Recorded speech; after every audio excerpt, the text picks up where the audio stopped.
Mas, Mauro, eu falei no começo, quem sabe, o Ronaldo é um exemplo de que saiu lá do fundo, do fundo, do fundo do poço e tem aquela história incrível do herói, a jornada do herói, acaba sendo campeão em 2002. Tem algumas diferenças. O Ronaldo tinha 25 anos na época, né? Muito diferente da situação do Neymar agora, que tem 30. Mas o Neymar é uma incógnita o que vai ser do Neymar daqui para frente, né? É um cara que já. Aquela figura que você vê claramente já está numa fase decadente da carreira, né? Exato, o Neymar terá 32 quando voltar a jogar, né? Ele vai voltar com 32 anos, sabe-se lá quando, né? Porque ele já tem 31, ele faz 32 em fevereiro, né? 5 de fevereiro, estou até confirmando aqui. Então, já é um jogador, evidentemente, no outro estágio da carreira, né? E ele me parece também, não sei, não conheço o Neymar, não ando com ele, não sou parça dele, mas ele parece meio de saco cheio, né? Ele não parece um cara, sabe, com tesão para jogar bola, futebol, coisa maravilhosa, não. Ele parece um cara meio de saco cheio. E ele foi para a Arábia Saudita porque simplesmente não houve interesse de nenhum grande clube europeu na sua contratação. E os valores não eram nem assim de outro planeta, se você imaginar as cifras malucas do futebol europeu. 90 milhões de euros por um craque, né? Partindo do princípio de que trata-se de é uma grana que os caras pagariam. Mas o combo Neymar parece que não desperta, não tem tanta competitividade. Aliás, o Fernando Diniz falou isso, alguma coisa, não, qualquer técnico do mundo quer contar com ele. Não, muitos técnicos da Europa não quiseram, porque não fizeram proposta por ele. Se todo mundo quisesse, alguém chegava com essa grana. E por que ele foi parar na Arábia Saudita? Porque foi o que sobrou para ele. O que restou foi o futebol saudita. E ele se mandou para lá. Eu acho que é muito difícil imaginar como vai ser essa volta. Eu acho que por linhas tortas e de uma forma lamentável, que evidentemente lamenta a lesão do jogador, vai forçar o Brasil a romper aí uma espécie de um vínculo que não se justifica muito, que é esse vínculo com o Neymar, como se ele fosse, de fato, hoje o craque que a gente imaginava que poderia ser lá atrás. Ele não virou. Eu estou falando do Neymar tecnicamente. Ele não é hoje um jogador melhor do que era há alguns anos. Eu acho que ele é um jogador pior, menos competitivo, que tem muito talento embutido naquele ser humano, tá, para jogar futebol, mas ele não se aprimorou tecnicamente. Ele não virou um jogador melhor. Ele continua sendo individualista, ele continua sendo um jogador que a equipe tem que jogar para ele se machuca muito, enfim, ele não faz tanta diferença como poderia, partindo do princípio de que é um cara muito talentoso. Esse talento não foi refinado com uma técnica mais apurada, com uma inteligência futebolística maior. Isso não foi desenvolvido, na minha opinião. É bem diferente do Messi e do Cristiano Ronaldo, com os quais ele era comparado no começo. Ele vai ser desse nível. Não virou. Você pega o Messi no começo da carreira no jogador. Jogava na ponta direita, né, no time do Guardiola, antes de virar falso 9, virar meia, jogava aberto na direita, era um jogador de velocidade, muita rapidez, mudança de direção, continuou sendo assim, jogando em outras faixas do campo, e com o tempo ele foi mudando, virou hoje um grande articulador de jogadas, o cara que vira o jogo, distribui, a bola passa para ele, não depende só das arrancadas, passou a bater falta, não batia falta, passou a bater falta, bate muitíssimo bem. Cristiano Ronaldo era um jogador meio de lado de campo, virou um centroavante letal, passou a cabecear de uma forma absurda, salta 50 metros de altura. Quer dizer, os caras melhoraram em vários fundamentos. Outro jogador. Se for pegar no outro estágio, não chegou nesse ponto. Pega o De Bruyne quando ele passou pela Inglaterra, antes de voltar para a Alemanha e voltar aí para jogar no City, e ver o que ele virou. É brutal assim o progresso do cidadão como jogador de futebol. O Neymar não passou por isso. Eu gostava mais do Neymar de 2015, campeão europeu com o trio MSN, né, com o Soares e o Messi, sob o comando do Luiz Henrique, que hoje treina o time que ele defendia até a temporada passada, que é o Paris Saint-Germain. Mesmo com os conflitos do técnico com a dupla Neymar e Messi, tinham problemas ali com uma certa frequência, do que o Neymar das últimas temporadas, que já era há um bom tempo um coadjuvante do Mbappé. Esse sim era o jogador top de linha naquele time do PSG, antes da chegada do Messi, eu quero dizer, quando chegaram até uma final de Champions e tudo mais, ele era um coadjuvante. Então, a seleção continua meio que refém disso. Aí o Tite era uma coisa assim absurda, subserviência até que ele tinha com relação ao jogador. O Fernando Diniz, que é um tapa-buraco, é um técnico tampão, né? Ao que tudo indica, também chegou já, assim, Neymar e tal. Então, essa lesão, repito, claro que a gente não gostaria que o cara se machucasse, óbvio que não. Mas ele vai forçá-la a ficar fora e vai forçar a seleção brasileira a descobrir outros caminhos, com outros jogadores, buscando outros protagonistas e virar uma página. Se ele vai voltar ou não, é lá na frente que a gente vai ver. Mas se houver uma evolução de trabalho até lá, né? Embora vai ter um hiato grande aí, 100 jogos depois da próxima data FIFA, né? E aí também lá na frente vai ser um outro treinador. mas se ele, não sei, se ele vai jogar a Copa América, acho que é difícil até lá, né? Mas se o Brasil melhorar e jogar uma boa Copa América e mostrar algum progresso, e a Copa América pelo menos dá um técnico tempo para trabalhar com os jogadores, né? Ficar lá um mês mais ou menos com os caras, pode ser que as pessoas comecem a acreditar que o Brasil pode sim formar bons times sem Neymar, o que é uma obviedade, mas parece que as pessoas não acreditam nisso, inclusive os técnicos, porque ninguém ousa nem mexer com ele, nem mudá-lo de posição. A seleção do Tite ela tinha que jogar para o Neymar ficar muito confortável. E o Diniz tenta fazer a mesma coisa, tentou, né, fazer a mesma coisa. O que eu acho que é muito É, ruim, porque prejudica inclusive o futebol de outros, que não podem render tanto porque tem que jogar dentro de uma camisa de força na qual o Neymar está à vontade. Os outros têm que ficar ali cumprindo missões específicas que o tornem mais confortável, sem que ele dê o retorno técnico. Essa é a questão. Não, vamos é. todo mundo jogar por Neymar, que ele vai decidir jogo pra caramba. Não faz isso. Não decide tantos jogos assim. Nós temos, como eu falei, tem uma enquete aqui para quem está nos acompanhando ao vivo no YouTube. A pergunta é a seguinte: a lesão fará o Neymar voltar mais forte? Por enquanto, 13%. Voltar o mesmo, 31%. Ou desanimar com a carreira, 56%. Rosa, por que você acha que as pessoas não têm muita confiança de que o Neymar possa, sei lá, dar a volta por cima? Aos 31 anos da carreira, sei lá, acontece uma contusão muito grave que todo mundo acha que vai dar errado, o cara de repente muda o rumo de tudo e vai em frente. É difícil acreditar nisso, né? É difícil acreditar. Boa noite a todos mais uma vez, e Tirone, em cima do que nós já todos comentamos lá atrás, quando ficou aquela história, quando o Brasil perdeu a Copa do Mundo, o Neymar veio com aquele discurso dizendo que não sabia se iria continuar ou não, queria rever, e aí ficou toda aquela paparicação chata que, o Neymar ainda tem espaço na seleção, e aí vem todo esse roteiro que já estamos falando bastante aqui, que o Neymar é imprescindível. Não, ele não é imprescindível para a seleção brasileira. O Neymar não entregou aquilo que a gente esperava dele. Foram três Copas do Mundo com o Neymar, e o Neymar não fazendo absolutamente nada que justificasse tamanho da fama dele.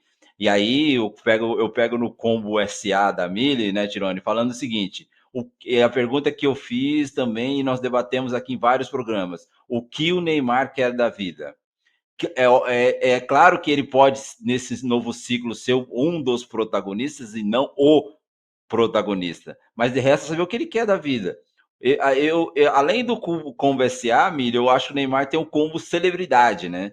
Porque o Neymar pode ser um superstar, sei lá, entrar no mercado de entretenimento, virar ator, mas jogador de futebol, eu eu fico sempre com o pé atrás saber se ele vai querer, se ele tem vontade, se ele tem essa ambição de querer, por exemplo, ganhar uma Copa do Mundo, de querer ser o melhor jogador. Isso ele nunca vai ser. Ele está lá no futebol árabe, que ele não tem esse destaque como tem na Europa. Ele nunca vai ser um jogador, o melhor jogador do mundo. E aí sempre falava: nossa, o Neymar tem potencial para ser o melhor jogador do mundo. Quando ele foi pro PSG, falava-se muito isso. Agora ele vai ser o protagonista.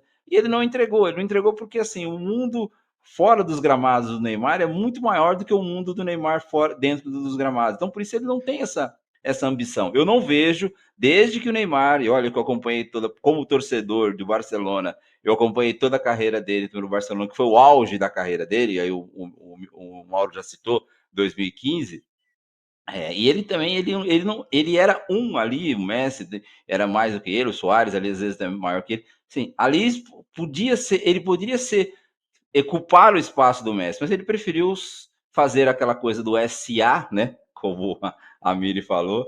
Mas assim, só um detalhe, Tirone, você falou pra você ter uma ideia, assim, a contusão do Ronaldo foi mais grave. O Ronaldo teve o rompimento Não, da patela estraçalhou o ali, né? joelho. Então, estraçalhou o joelho, né? E voltou em alto nível, porque a gente sabia também que o Ronaldo era um jogador de muito mais alto nível do que o Neymar. Então, assim, respondendo a sua pergunta, com 32 anos, sem ambição de se tornar um protagonista, é difícil. Eu não acredito que o Neymar vá voltar assim para ser um mega star. Vai voltar para ser um jogador comum, mas aí depende dos treinadores ali dentro se vão tratá-lo com a reverência como se ele fosse um superstar, o craque que vai ser o cara que vai decidir uma Copa do Mundo, Tirone.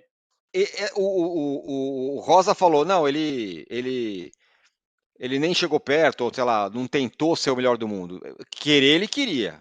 talvez a coisa que ele mais queria na vida era ser o melhor do mundo, mais do que ganhar, mais do que isso, ele queria ser o melhor do mundo, né? Ele foi na sua carreira nesse sentido. Até uma coisa meio individualista demais, o Mauro sempre fala disso, né? O futebol é um esporte coletivo e muita gente fica preocupada em ser o melhor. Isso o Neymar quis, ele apenas não conseguiu, né? Ah, sim, eu acho que desde o começo, assim, porque quando a gente viu ele surgir, parecia que ele ia ser o melhor do mundo. Assim, ele tinha tudo, ele tinha 14 anos. Quando a gente olhou para ele tinha 14 anos. E ele foi cumprindo esse destino, né? Ele foi campeão da Libertadores com o Santos, sabe? Mas ali já tinha uma semente do pior que ele revelou depois. O René Simões falou. A gente tem a entrevista do René Simões que fica ecoando aí. Então, havia esses caminhos paralelos. E ele conduzido, ele deixa o Júnior na camisa, né, gente? Eu falei isso ontem e vou repetir aqui de novo. O Júnior na camisa não é por acaso. Não precisaria, não há outro Neymar e nem vai haver no campo. O Júnior na camisa existe um outro Neymar. Eu sou o filho, eu obedeço. E ele se comporta como esse garoto mimado. Ele é um homem, ele não é mais um garoto, né? Então, a vida pessoal dele passou por cima do que ele gostaria de ser em campo. E eu acho que ele acreditou que ele era o melhor, e talvez ele tenha sido injustiçado em não ganhar o prêmio. Eu acho que dentro do núcleo dele, essa é a ideia. Mas nunca aconteceu, né? E o que a gente está vendo, a menos que haja uma reviravolta nesse filme, é que o terceiro ato da vida profissional dele é pura decadência. É como está acontecendo. Se ele vai conseguir reverter isso, não sei. As pessoas mudam, a gente aprende, a gente se transforma no amor e na dor, né? Pode ser. Tecnicamente, ele é assombroso. Eu também repito isso. Mas, pessoalmente, ele deixa muito a desejar. Gritar com o presidente da CBF nesses termos, e eu estou me baseando aqui no José Carlos Araújo, jornalista com 60 anos de cancha, ele sabe o que ele estava falando, ele disse que há vídeos que não saíram, né? Não sei quem tem esses vídeos, mas os vídeos existem. Como que alguém faz isso? Ele é funcionário, ele está ali a trabalho. Não dá para você gritar assim com seu chefe. E assim, vamos falar agora da CBF, né? Porque se alguém faz isso e não é suspenso, então tá valendo. Então ele é tratado assim mesmo, como um príncipe mimado. E em torno dele tudo gira. Tá tudo errado, gente. Do começo ao fim tá tudo errado. A contusão vai acalmar um pouco as coisas, né? O Diniz vai ter que trabalhar sem ele. Vamos ver o que o Diniz tira da cartola. Mas, assim, a gente já estava aqui dizendo talvez a seleção não possa mais contar com o Neymar. Jogar em torno de um jogo. Porque tratam o Neymar como se ele fosse o Renato Augusto no Corinthians. Vai entrar e vai mudar o jogo inteiro. E não é o caso. Não, muito pelo contrário. Nesse esquema do Diniz, ele prende a bola, ele segura o jogo, ele não é tático. O Neymar não tem inteligência tática. Pode desenvolver? Pode. Mas a gente ainda não viu isso acontecer.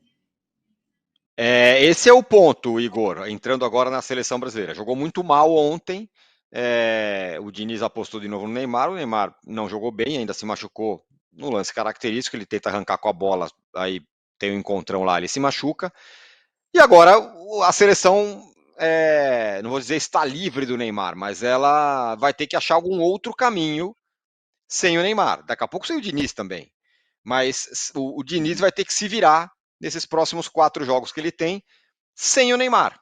É tão simples quanto isso. E tem possibilidades sem o Neymar? Pois é, Tironi. Um pouco complexo, né? Diante do que o Diniz traçou como ponto de partida para todo esse trabalho na seleção brasileira.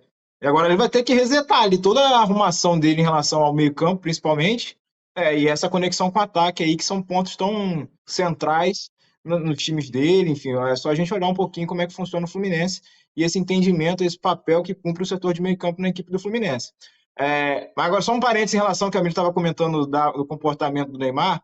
A CBF nega, talvez por isso não tenha tomado alguma atitude pública, porque ela nega que esse episódio tenha acontecido, apesar da publicação nas redes sociais do José Carlos Araújo, o garotinho. Então, a CBF não falou nada porque a versão, e aí ela não quis colocar nota oficial nem nada, mas o que afirma para a gente nos bastidores é que o episódio não aconteceu. Então a gente fica no aguardo aí de alguma situação, algum desenrolar, mas que de fato a CBF, nesse caso, desmente essa informação para a gente, então por isso que ele não levou o assunto adiante publicamente. Sobre o Neymar em si, né, é triste a gente ver o que foi o ano dele, porque se a gente for olhar, né, nos 12 meses que virão aí ao todo por 2023, ele jogou em janeiro, aí jogou metade de fevereiro ainda no PSG, se machucou, depois operou, e aí nada. Voltou, já era setembro, jogou mais ou menos um mês ali, fez 5 partidas pelo Al Hilal, e agora em outubro, nesses jogos pela seleção brasileira, de novo sente uma lesão grave que o tira de combate aí. Então, se a gente olhar os 12 meses do Neymar, ele atuou em 4, 5 meses parcialmente, né? 3, 4 meses parcialmente. E, enfim, não entregou nada que poderia entregar, sem contar a transferência para o Al Hilal, que a Miri já comentou, que é essa saída aí para a periferia do futebol mundial. Para o Diniz em si, agora nesse pouco tempo que lhe resta de seleção, né, que é relativamente pouca, não tem espaço para treinar, são relativamente poucos jogos aí para adiante, ele vai precisar muito que outros jogadores deem um passo à frente, eu digo em relação ao Vinícius Júnior, em relação ao Rodrigo, que são protagonistas no Real Madrid e muito se espera deles, inclusive na seleção brasileira. O Vinícius fez partidas muito ruins também nessa última data FIFA, ainda não se encaixou para fazer aquele jogo Vinícius que a gente vê no Real Madrid pela seleção, então vão ter que dar um passo à frente. E o Diniz está esperando também ver se tem alguma solução em relação ao meio-campo especificamente na situação do Paquetá, que é um jogador que está em atividade na Inglaterra, foi tirado da convocação naquela situação das apostas, mas pelo West Ham está jogando bem, relativamente bem lá, tem se destacado no time, e pode, como a entrada do Paquetá, trazer talvez uma rearrumação ali no setor, embora o Brasil tenha jogado com o Tite ainda num formato com 3 no meio campo e o Paquetá sendo esse terceiro homem. Enfim, um pouco de tatiquez aqui, mas é um caminho que o Diniz espera, está aguardando aí nesse curto prazo que ele tem para trabalhar, pensando nos jogos de novembro, ver essa viabilidade aí de contar ou não com o Paquetá, e não sei se ele apostaria de cara com o Rafael Veiga de partida, e muito me chamou a atenção que a alternativa dele ontem no jogo contra o Uruguai foi, de primeiro momento, já botar o Richarlison, e não um jogador da posição meio campo ali, para compor a ausência do Neymar. Então ele deu um novo voto de confiança no Richarlison, mesmo com a dificuldade, a perda da posição. Não me parece que, de partida, a seleção passe a jogar num 4-2-4. Vamos dizer assim, que ele tem aplicado em algumas partidas no Fluminense. Mas, enfim, vamos aguardar como o Diniz vai se virar e se mexer aí, principalmente para o jogo contra a Argentina, porque ali aquela região do meio campo é crucial, onde um tal de Messi opera e faz milagres, magias e atrocidades com os adversários por ali. Meu caro Igor, muito obrigado, hein, pela sua colher de chá aqui com a gente. A gente vai continuar falando de seleção, mas daqui a pouco vamos mudar de assunto. Muito obrigado pelas informações e pelo papo aqui com a gente. Sempre um prazer, amigos. Muito bom participar com vocês. Estamos às ordens aí. Um abraço para a galera que está acompanhando a gente no YouTube. Na campanha aí, vamos se inscrever no canal para chegar a 1 milhão aí no canal do All Sport. Boa! Aí, fazendo o meu papel. Muito bem. Vamos chegar aí a 1 milhão de inscritos. Valeu, Igor. Likes, por favor. Inscrições, vamos chegar a 1 milhão de inscritos. E aqui, Mauro, o Zé Teles fala: a presença do Neymar na seleção inibe a atuação de Vinícius Júnior. Eu, particularmente, tenho achado ele muito burocrático em campo e sem iniciativa. Era o cara que todo mundo apostava que poderia ser o cara para ganhar esse lugar, tal, de astro principal, tal. De fato, está muito inibido. E uma outra questão para você, Mauro. Isso que o Igor falou, né? Quando sai o Neymar machucado, ele coloca o Richarlison. O que me dá uma sensação de que talvez ele não contasse com a possibilidade de não ter o Neymar. Aí, quando foi fazer a substituição, não colocou nenhum meia, nenhum cara no meio campo. Mas diga lá, sobre as duas coisas. Essa troca é muito esquisita. Aliás, eu não entendo muito bem essa relação que a seleção tem com o Richarlison, né? Não só com o Diniz, o Tite também tinha. O Richarlison parece que é um xodó, é um intocável. Uma coisa é o Richarlison com aqueles seus posicionamentos fora de campo, muito legais, um cara preocupado com outras questões. É um cidadão que nitidamente evoluiu muito, com o pensamento das pessoas. Isso é legal, bacana, mas dentro do jogo, cara, no campo é o campo, né? E a fase dele é muito ruim, já está durando um tempão, só observar a sua passagem pelo Tottenham. E aí, quando se machuca o Neymar, o primeiro nome é o Richarlison. É estranho, né? Muito esquisito, mas, enfim, coisas de técnico de futebol. Agora, eu acho que assim, o Vinícius jogar mal é culpa primeiro do Vinícius, claro, né? Evidente. está jogando mal por culpa dele mesmo. Ele cometeu erros técnicos, ele se atrapalhou com a bola em uma ou duas vezes, então tem a parcela dele. A outra parcela, acho que é, de fato, um certo congestionamento, que o Neymar joga por aquela faixa do campo, ele retém muito a bola, e muitas vezes, na Copa do Mundo, teve situações contra a Croácia, que o Vinícius abriu para receber um passe e ele não deu. Ele não deu a bola. E era uma boa chance ali que o Brasil poderia ter chegado ao gol. Porque o Neymar ele tenta a jogada individual insistentemente. A jogada do belo gol que ele marcou contra os croatas, ela foi ensaiada, digamos assim, em outras tentativas feitas durante o Mundial do Catar. Mas eu acho que talvez, sem o Neymar, o Vinícius possa ter mais protagonismo, porque ele pode ter mais espaço. Mas aí entra uma outra questão, que é o seguinte. Ontem eu vi muita gente falando, não, porque o modelo do jogo do Diniz é esse, ele agrupa jogadores no campo da bola. Gente, ele faz isso no clube. Na seleção, com pouco tempo para trabalhar, será que dá para ele fazer a mesma coisa? Ou ele, como técnico, tem que ter repertório para montar a sua equipe de uma outra maneira, que ele aproveite melhor o potencial desses jogadores? O time joga num 4-2-4 boa parte do tempo. Os dois homens do meio campo ficam muito sobrecarregados. Porque o Neymar, quando você começa com o Neymar, que é um atacante, é um meio atacante. Você tem lá o Gabriel Jesus, os dois meninos do Real Madrid, Rodrigo e Vinícius, e você tem ali o Bruno e o Casemiro para segurar o piano. Então, quando o time tem a bola, está no campo ofensivo, está trabalhando, é um cenário. Quando perde a bola, eu acho que o time fica bem desequilibrado. O Fluminense já está mais habituado a jogar dessa maneira, os jogadores pelos lados já têm essa tarefa de voltar e fechar os espaços, recompor. Ele não vai conseguir fazer isso na seleção treinando 2 dias. Então, talvez até a opção, a estratégia, digamos assim, não seja mais adequada. E eu entendo sempre que um técnico pode ter a sua forma preferida de jogar, mas ele tem que ter outras maneiras de montar a sua equipe e, em situações de emergência, agir rapidamente. Como é que o Mano Menezes fez no Corinthians quando chegou no primeiro dia? Ele deu até entrevista falando isso. Até um pouco, digamos assim, pretensiosa, né? Não, porque eu não pude passar muitos conhecimentos para os jogadores, porque não houve tempo. Como se fosse o Guardiola falando, né? É um pouco de exagero. Mas, de fato, tempo muito curto para que ele, seja lá o que for que ele quisesse passar para os caras, para ele passar tudo para os caras. Então ele buscou o quê? Montar a equipe como era possível ali com pouco tempo. Com o Tite agora no Flamengo não é muito diferente. Ele trabalhou durante 8, 9 dias, né? Até o jogo de amanhã terá 8, 9 dias. Mas ele também precisa de mais tempo para colocar as coisas como ele gostaria. Então ele tem que buscar o quê? Uma saída mais rápida. O Tite fez isso na seleção. Quando o Tite chegou na seleção brasileira, no lugar do Dunga, o Brasil estava em sexto, até era um time parecido com o Corinthians, mas que funcionou. Taticamente, quero dizer, que funcionou. O Brasil ganha do Equador, tem uma sequência muito boa, vai para o primeiro lugar, se classifica com o pé nas costas e vai embora para a Copa do Mundo da Rússia. Então, acho que o Diniz vai ter um tempo aí. Agora tem que pensar no Fluminense, né? Esquece um pouco do negócio de seleção. O jogo pode ser o jogo da história do clube, está se aproximando. Mas ele passando essa fase do Fluminense, quando ele pensar de novo em seleção, depois da final da Libertadores, eu acho que ele talvez tenha que pensar em maneiras diferentes de montar a sua equipe e aproveitar o potencial desses jogadores, para que eles possam render aquilo que rendem nos seus clubes. Ô, Tirone. Fala.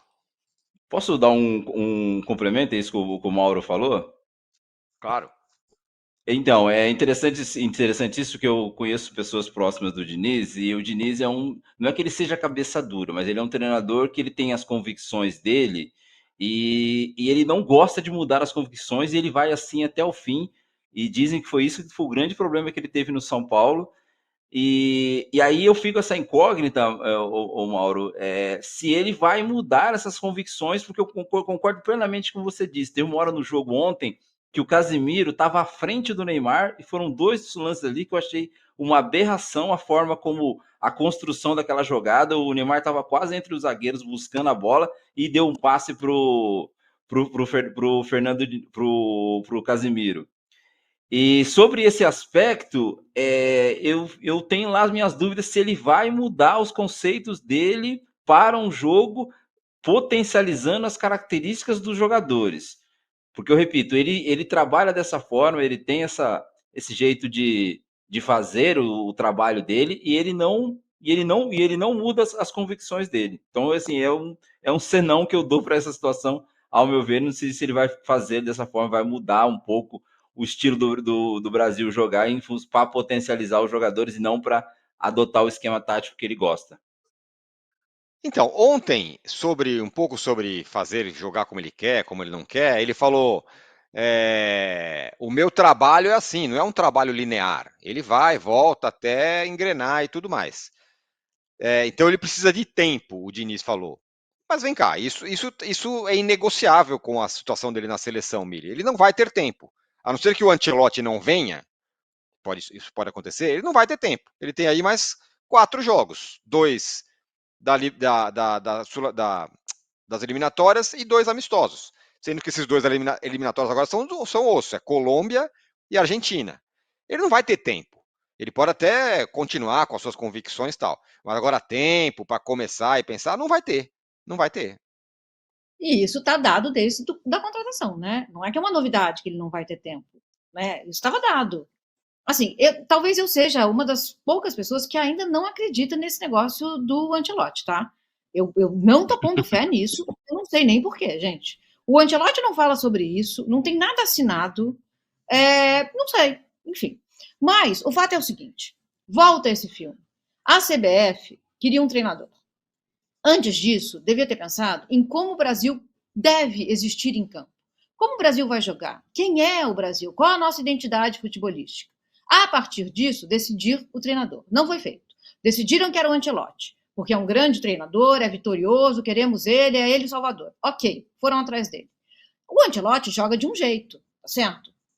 Há muito tempo ele joga de um jeito. Ele tem lá os métodos dele. Vai vir só o ano que vem. Então o que a gente vai fazer? Vamos trazer o Diniz. Mas da onde? Por que é o Diniz? O cara, se eles jogam de uma maneira completamente diferente, não tem planejamento.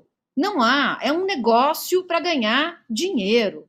Não é para jogar bola, não é para entreter, não é para fazer jogo bonito, não é para conquistar a população, não é para se aproximar do povo brasileiro, nada disso. É um empreendimento financeiro a CBF. E está indo muito bem, gente. A gente fica aqui reclamando, a CBF é riquíssima. Tá lá com o dinheiro dela, patrocinadores, pagam direitinho, pagam muito. Então, assim, eu não sei. Eu não sei o que é. Tinha que refundar, tinha que começar do começo. O que é a CBF? Gente, eles não conseguem ter uma comunicação efetiva para que um jogador não vá lá ser entrevistado e elogie alguém condenado, suspeito de ter praticado o estupro. Que comunicação é essa? O que eles estão fazendo? Não dá para entender, sabe? Aí organiza um pedido de desculpa que piora tudo. Não, eu estava falando do Daniel Alves em campo. Como assim, meu querido? O que a comunicação está fazendo? O que a CBF está fazendo? Então, está todo mundo meio entediado com os jogos da seleção, né? Você abriu aqui o programa falando, graças a Deus, acabou, né? Realmente é entediante. A gente vê né?